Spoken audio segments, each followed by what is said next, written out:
जाण हीच आमची शान या तत्वावर चालणाऱ्या जी अविरत इंटरनेट न्यूज मध्ये मी नीलम चौधरी आपले स्वागत करते।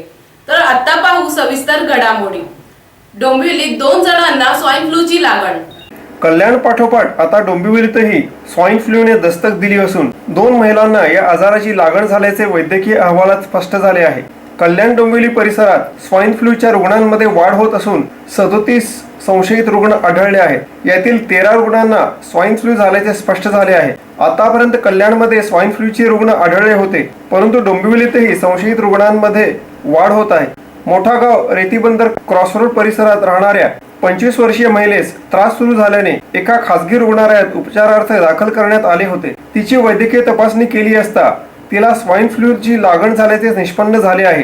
तसेच ठाकुर्ली चोळेगाव परिसरातील अजून एक महिला असून तिला स्वाइन फ्लूची लागण झाल्याने तिला मुंबईच्या कस्तुरबा रुग्णालयात दाखल करण्यात आले। दोघांची प्रकृती स्थिर असल्याचे रुग्णालय प्रशासनाकडून सांगण्यात आले आहे। मराठी राजभाषा दिन व कुसुमाग्रजांच्या जन्मदिवसानिमित्त कल्याण सार्वजनिक वाचनालयातर्फे कविता वाचन कार्यक्रमाचे आयोजन। मराठी राजभाषा दिन व कुसुमाग्रजांच्या जन्मदिवसाचे औचित्य साधून शुक्रवारी 27 फेब्रुवारी रोजी कल्याण सार्वजनिक वाचनालयाच्या वतीने एक कविता कुसुमाग्रजांची आणि एक कविता तुमची या कार्यक्रमाचे आयोजन करण्यात येणार आहे। कल्याण डोंबिवली महापालिकेच्या वतीने उभा भावे व्याख्यानमालेचे दरवर्षी आयोजन करण्यात येते। त्या अंतर्गत हा कार्यक्रम होणार आहे। या कार्यक्रमासाठी प्रमुख पाहुणे म्हणून दिग्दर्शक मदन जोशी व मानसी जोशी उपस्थित राहणार असून कविता वाचनाबरोबरच कथा वाचन देखील होणार आहे।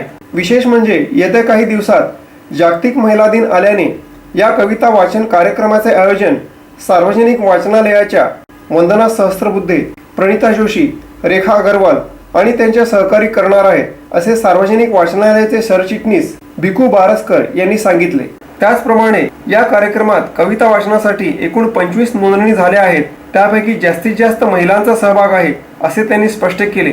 सार्वजनिक वाचनालय कल्याणच्या वतीनं दरवर्षी कविवर्य कुसुमाग्रज यांचा जन्मदिवस मराठी राजभाषा दिन म्हणून आम्ही या ठिकाणी साजरा करीत असतो आणि हा साजरा करीत असताना सातत्यानं विविध कल्पनेप्रमाणे आम्ही हा साजरा करतो।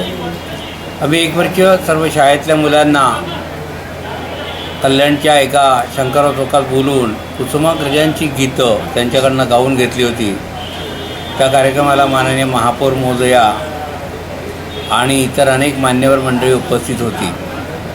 त्याचबरोबर कॉलेजमध्ये एक कविता तुमची एक कुसुमाग्रजांची असाही उपक्रम आम्ही राबविला होता। सातत्याने दरवर्षी विविध पद्धतीनं राजभाषा दिन, मराठी राजभाषा दिन आम्ही साजरा करत असतो।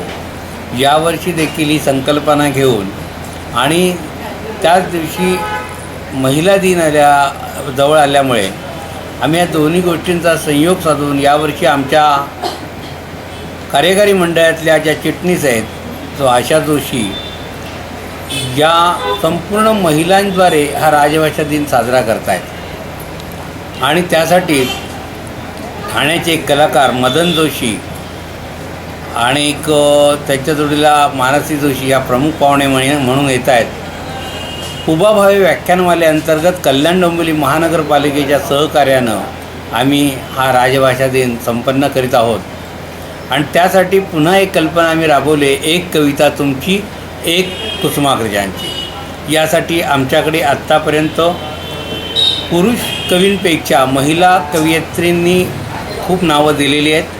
जवळजवळ 25 कवयित्रींची नावं आमच्याकडे आलेत। त्यात कथावाचन हा देखील सहभाग आहे आणि हा कार्यक्रम आम्ही 27 तारखेला वाचनालयाच्या सभागृहामध्ये संपन्न करीत आहोत। कल्याणमध्ये एकाच वेळी 2 घरफोडीचे प्रकार।